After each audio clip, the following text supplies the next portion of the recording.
Պարոն Պողոսյան, ուզում եմ իմ ելույթը սկսել նախ նրանից, որ դուք քիչ առաջ ազգային ժողովի ամբիոնից շատ կարևոր մի հայտարարություն արեցիք, ասելով, որ հանցագործությունը դա ոչ միայն ֆիզիկական ներգործությունն է, նաև հոգեբանական, որի մասին ես իմ հարց ու պատասխանի ժամանակ հենց ձեզ ասեցի։ Խնդիրը կայանում է ոչ միայն նրանում, որ մարդիկ խոշտանգվում են, ծեծի են ենթարկվում, բռնությունների են ենթարկվում, դրանից ավելի սարսափելին ու ավելի զազրելին, դա նաև որ մարդկանց հայհոյանքի, պարսավանքի, անարգանքի են ենթարկում իրենց ծննդավայրով պայմանավորված։ Կոնկրետ օրինակը դա արցախցի մեր հայրենակցի վերաբերվող հարցն էր։ Դրանից առաջ էլի շատ դեպքեր են տեղի ունեցել, երբ որ ոստիկանները իրենց կրծքին ամրացված ունենալով տեսանկարահանող սարքեր, երբ որ կոնկրետ հանցանք են իրականացրել, երբ որ արդեն գալիս է, ուրեմն, երբ որ արդեն պետք է այդ տեսանյութերը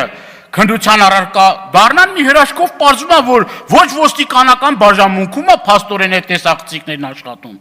ոչ այդ մարդկանց կրծքին ամրագրված այդ տեսանկարահանող սարքն է աշխատում, ոչ մի բան չկա։ Նորից եմ կրկնում, այն մարդիկ, որոնք որ կփորձեն, այն պաշտոնյաները, որոնք որ կփորձեն մեր հայրենակիցներին թիրախավորեն եւ ոչ միայն ֆիզիկական, այլ հոգեբանական ներգործության կենթարկեն եւ կփորձեն անվանարկել, հայհոյել, սպառնալ, այդ մարդիկ պետք է արժանանան ամենախիստ պատժին։ Դա ներազգային պարակտում է մտցնում, դա մեր ազգը բաժանում է մասերի եւ դա մեր ազգային անվտանգության խնդիրն է։ Դրանից ավելի լուրջ հարց չկա եւ որևէ մեկը թող չփորձի կոծկել, ծածկել կամ փորձել ժամանակի առումով շահել, տարիների ընթացքում մոռացության մատնել այս կամ այն գործը։ Չի լինելու։ Գալու է ժամանակը բոլորը պատասխանատվության են ենթարկվելու իրենց նաեւ անգործության համար։ Եվ որևէ մի Հայաստանի Հանրապետությունում պաշտոնյա չպետք է լինի, որ խրախուսի այս զազրելի արատավոր երևույթը։ Եվ հիմա, երբ որ ասում ենք, որ բացի նրանից, որ մարդուն խոշտանգման են ենթարկել, նաև պետք է տարվեն ոստիկանները դատաբժշկական փորձաքննության ենթարկվեին։ Ուրեմն եթե այդ հագուստի վրա կան որոշակի իրեղեն ապացույցներ եւ այլն, պետք է համակողմանի, բազմակողմանի քննության առարկա ենթարկվի եւ օր առաջ պետք է դա լայն հնչեղություն ստացած գործը պետք է մեր հասարակության ուրեմն դատին դրվեր։ Այդ գործերը գրվում են օրերով, ամիսներով, տարիներով եւ որևէ մի արդյունք չկա։ Եվ սա անվստահություն առաջացնում մեր հայրենակիցների կողմից իրավապահ համակարգի աշխատանքի հետ կապված։ Օրերս էլի աղմկոտ, աղաղակող շատ դեպքեր են եղել։ Հետաքննող լրագրողի, բլոգերի եւ այլն եւ այլն։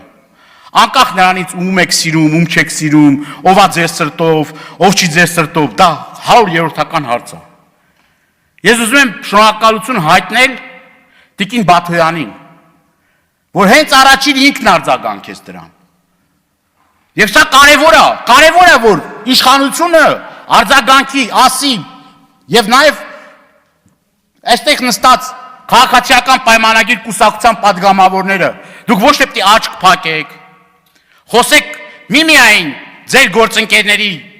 բռնության ենթարկվելու մասին, այլ շատ ավելի օբյեկտիվ ու ճիշտ կլինի, որ դուք առաջին այդ գործերի մասին խոսեք, ասեք, բարձրաձայնեք, պարտադրեք, իշխանությունը դուք եք։ Կարող է շատ անձնական թվա, ես այս վերջերս կարող շատ եմ անձնական օրինակներով բերում։ Սկզբից իմ մեքենայի հետ կապված գողության, այրելու փորձի հետ կապված։ Ես ուզում եմ հաջորդ մի օրինակը բերել ձեզ, երբ որ կոնկրետ վրաերթի փորձ կար հենց իմ նկատմամբ, եւ ուղղորդված պլանավորված էր դրա համապատասխան տեսանյութերն էլ կա, այդ գործն էլի ջրվեց գնաց։ Ուսեց գործերա որ ջրվում է, անհնազանդություն կատարած մեր քաղաքացիները, երբ որ խաղաղ անհնազանդություն են իրականացնում, ուրեմն մեքենաներով իրենց ակցիան են իրականացնում, 35 ավտոմեքենա մայիս ամսին հայտնվում է, ուրեմն, այսպես ասած, տուգանային հրապարակում և ամիսներ շարունակ դրա հետ կապված իմ գրավոր, բանավոր հարցումները որևէ միացուկ չէին տալիս։ Պատասխանը գիտեք ինչ էր գալիս։ Պատասխանը հետևյալն էր. լավ ենք անում, տանում ենք, ասում էր դա, ուրեմն, բարեկային ծառայության պետը, ինչքան խոսակ այդքան ամիս ավելի շատ է մնալու տուգանային հրապարակում։ Դրա տեսանյութերն էլ կան։ Այսինքն դուք որոշում եք համ երբ պետք է տանեք, համ ոնց պետք է տանեք, համ կուզենք ամիսներով կպահենք, մեկ էլ վերջում դե շնորհակալ ենք, որ 5-6 ամիս հետո նոր աղմուկ բարձրացնելուց, այդքան դիմումներից, այդքան ուրեմն նաև դրսի մեր գործընկերների կողմից պատշաճ գնահատականի արժանանալուց հետո տեսնելով հնարավորություն չկա, մարդկանց մեքենաները հետ տրվեցին։ Գողություններ է կատարվում, այդ գողության ուրեմն տեսանկարահանող սարքերից իրապահ համակարգի գործառույթը մենք կատարում ենք, այդ տեսանյութերը հանում ենք, տրամադրում ենք քննություն իրականացնող մարմնին, ասում ենք կոնկրետ այս մարդիկ են այս դեպքը կատարել, գողության դեպքն էլ, խոշտանկման դեպքն էլ, էսել են էլ, այն որ ասում է, ծամում եք, դնում եք բերանները, որ գործը տեղից շարժվի, չի շարժվում, չի շարժվում տեղից։ Սա խոսում է նրա մասին, որ այն հանցագործությունները,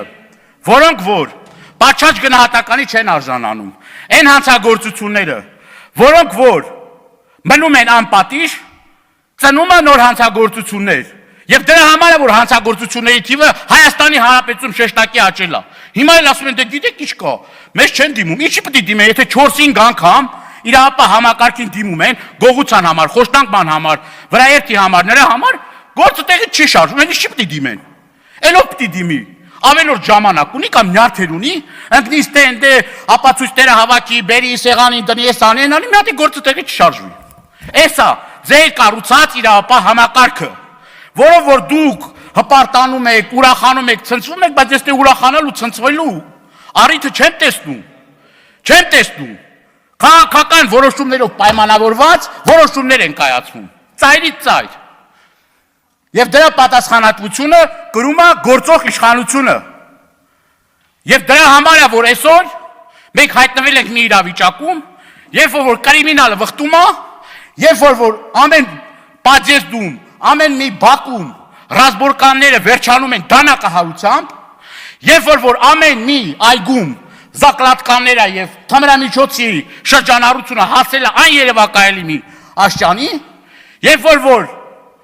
մենք կանգնած ենք լրջագույն մարտահրավերների խնդիրների առջև, երբ որ նորից եմ կրկնում, մեր սահմանը հատում է եւ Հայաստանի Հանրապետությունն է ներմուծվում ահռելի քանակությամբ թմրանյութեր, այդ թմրանյութերը հայտնվում է կրթական հաստատություններում,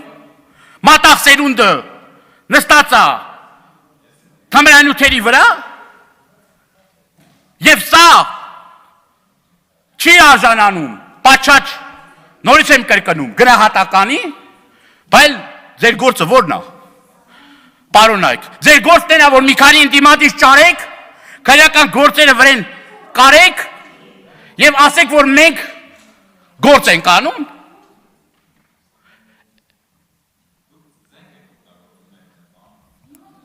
Խնդրում եմ, եթե որևիցե մեկը ի վիճակի չի լսի, կարա դուրս գա դահլիճից։ Ես որևիցե մեկին չեմ խնդրում, որ ստեղ նստի եւ իմ ելույթները լսի։ Լռություն դահլիճ։ Դե ուրեմն լռություն դահլիճում լսեք ինչ եմ ասում, ես ոչ մեկին էլ չէի խանգարում, ինձ էլ մի ընդհատեք։ Ամփոփելով խոսքս, ասեմ, որ ցանկացած իշխանության